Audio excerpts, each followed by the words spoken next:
Markets के लिए last week बहुत ही इंपॉर्टेंट वीक था, बजट वाला हफ्ता था और जैसा कि एंटिसिपेशन था कि बाजार बजट पे गिरेंगे, वैसा कुछ नहीं हुआ। बाजार गिरे लेकिन उतना ज़्यादा नहीं।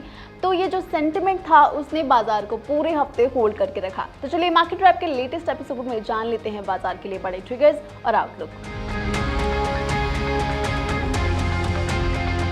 23 जुलाई को देश का आम बजट पेश हुआ और बाजार के लिए दो बड़ी चीजें रही। पहला, इक्विटी इन्वेस्टमेंट में एसटीसीजी और एलटीसीजी पर टैक्स रेट को बढ़ाया जाना।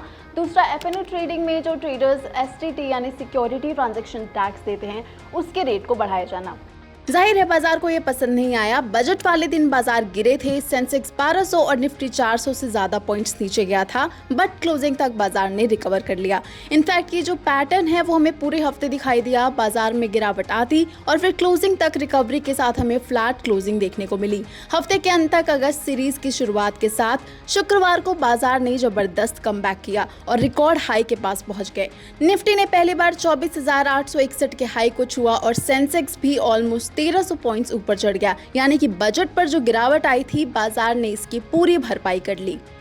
बीते हफ्ते पहली तिमाही के नतीजे भी बाजार के लिए बड़ा ट्रिगर रहे। Last week Axis Bank, Federal Bank, Ashok Leyland, Larsen and Toubro, SBI Life, HUL, Nestle, Tech Mahindra, Cipla, Shriram finance सहित कई बड़ी कंपनीज के नतीजे आए। अगले हफ्ते भी हमारी नजर BEL, HPCL, ACC, Indus towers, Indian oil, Mahindra and Mahindra, Maruti Suzuki और टाटा मोटर्स और आईटीसी जैसी बड़ी कंपनीज के नतीजों पर रहेगी। अब बात कर लेते हैं ग्लोबल मार्केट्स की। यूएस में तो टेक और सेमीकंडक्टर शेयरों में बिकवाली ने पूरे बाजार का मूड खराब करके रखा था। एनवीडिया, मेटा, अल्फाबेट, माइक्रोसॉफ्ट सहित कई कंपनीज के शेयर गिरने से नेस्डेक ने 2022 के बाद सबसे बुरा दिन देखा। इसके बाद बाजार में थोड़ा मिक्स्ड सेंटिमेंट दिखाई दिया। यूरोपियन और एशियन मार्केट्स भी मिक्स्ड ही रहे। इक्विटी बाजार में जो गिरावट थी वो कमोडिटी बाजार में आई गिरावट के आगे कुछ नहीं थी। एक्चुअली बजट में सरकार ने कस्टम ड्यूटी घटा दिया है सोने और चांदी पर। इसके बाद एमसीएक्स पर सोना और चांदी दोनों ही कम से कम 4 से 5 हज़ार रुपए नीचे गिर गए। ग्लोबल मार्केट्स में भी प्रॉफिट बुकिंग के चलते सोना इस हफ्ते गिरकर $2350 के आसपास चल रहा था।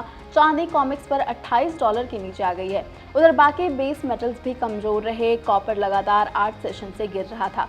रुपए में भी भारी गिरावट रही। इसने 83.73 पर डॉलर का लोएस्ट लेवल भी छू लिया। डॉलर इंडेक्स 104 के ऊपर दिखाई दिया और यूएस की 10 सालों की बॉन्ड यील्ड 4.2 के ऊपर चल रही थी। अब अगले हफ्ते का आउटलुक देखिए तो अगस्त महीने की पहली तारीख को ऑटो सेल्स और जीएसटी कलेक्शन के नंबर आएंगे।